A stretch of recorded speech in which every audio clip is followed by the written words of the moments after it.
ये 10वां अध्याय जो चल रहा है ये वैसे भी विभूति योग है, हम्म। जिसमें भगवान श्री कृष्ण अपनी विभूतियों को, विशेषताओं के आधार पे अपनी विभूतियों की व्याख्या कर रहे हैं। हम हम्म। ये मान सकते हैं कि इस संसार में किसी भी व्यक्ति में हमें कोई भी विशेषता नजर आती है, तो हम्म। असल में वो विशेषता उस व्यक्ति विशेष की नहीं है, वो हम्म। गुण उस व्यक्ति विशेष का नहीं है, अपितु वो भगवान का है। और हम्म। इसके लिए हम उस विशेषता को रखने वाले व्यक्ति को भगवान की विभूति कह करके हम्म। बताते हैं। और इसके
यहाँ भी भगवान श्री कृष्ण अब अपने श्री कृष्ण नाम की ही बात कर रहे हैं, हम्म परंतु भगवान श्री कृष्ण के अवतार रूप में जो उनकी विशेषता है उसका वर्णन हम्म नहीं कर रहे हैं, बल्कि वृष्णि वंशियों में वासुदेव पुत्र के रूप में जो भगवान ने कृष्ण रूप से जन्म हम्म किया है, हम्म और वो वासुदेव पुत्र के रूप में जो कृष्ण की विशेषता है, हम्म अर्थात वो विशेषता वासुदेव पुत्र की न होकर वो भगवान की अपनी ही विशेषता है, और हम्म भगवान उसे भी अपनी विभूति ही बताते हुए विभूति रूप से उसका वर्णन कर रहे हैं। जिस हम्म प्रकार ऐसे ही जब वो आगे भगवान ने बोला है, तो जब पांडवों की बात करते हैं, जैसे 5 पांडव थे तो उसमें से अर्जुन की अपनी एक विशेषता थी।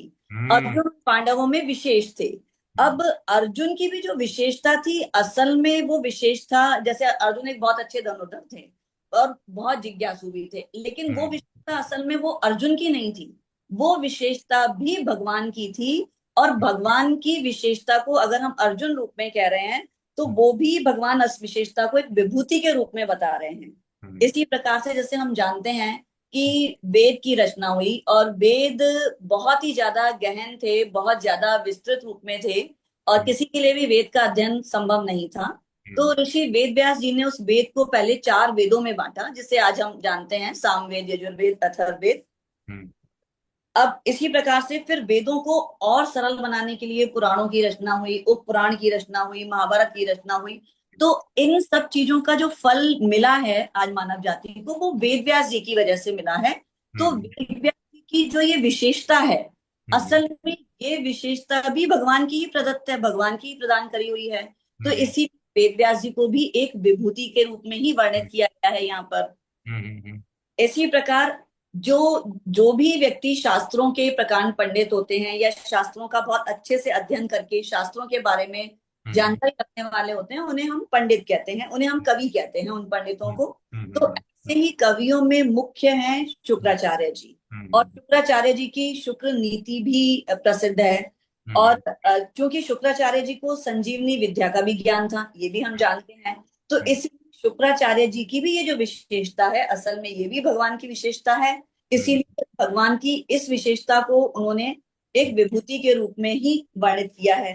इसीलिए इससे ये समझ सकते हैं कि संसार में किसी भी व्यक्ति की, किसी में भी कोई भी गुण है, किसी भी प्रकार की कोई भी विशेषता है, तो असल में वो गुण और विशेषता वो उस व्यक्ति विशेष की नहीं है, अपितु वो उस व्यक्ति विशेष को भगवान की दी हुई ही विशेषता है। इसी भगवान की विभूति के रूप में ही उसे वर्णित करते हैं।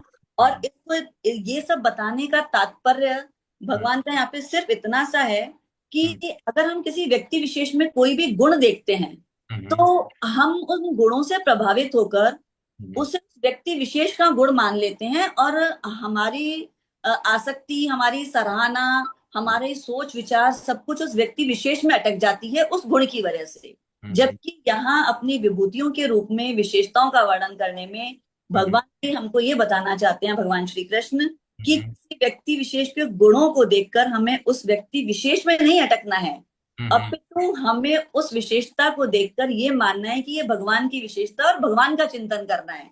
यह है कि हमें हर व्यक्ति के अंदर भगवान को देखना है, और हर व्यक्ति के विशेष गुण के अंदर हमें उसे भगवान का गुण मानते हुए भगवान का चिंतन करना है, ताकि हर परिस्थिति में हम इन मनुष्य को कहाँ डाइवर्ट कर सके, वो सिर्फ भगवत चिंतन की तरफ हर पल हर परिस्थिति में हर व्यक्ति को देखते हुए हम वहां पर डाइवर्ट कर सके।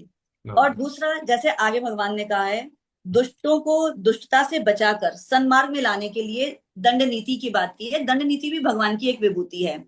इसका एक सिंपल सा, अगर हम लौकिक के रूप में अपने सांसारिक दृष्टि से एक उदाहरण के तौर पे मैं थोड़ा बताना चाहूंगी।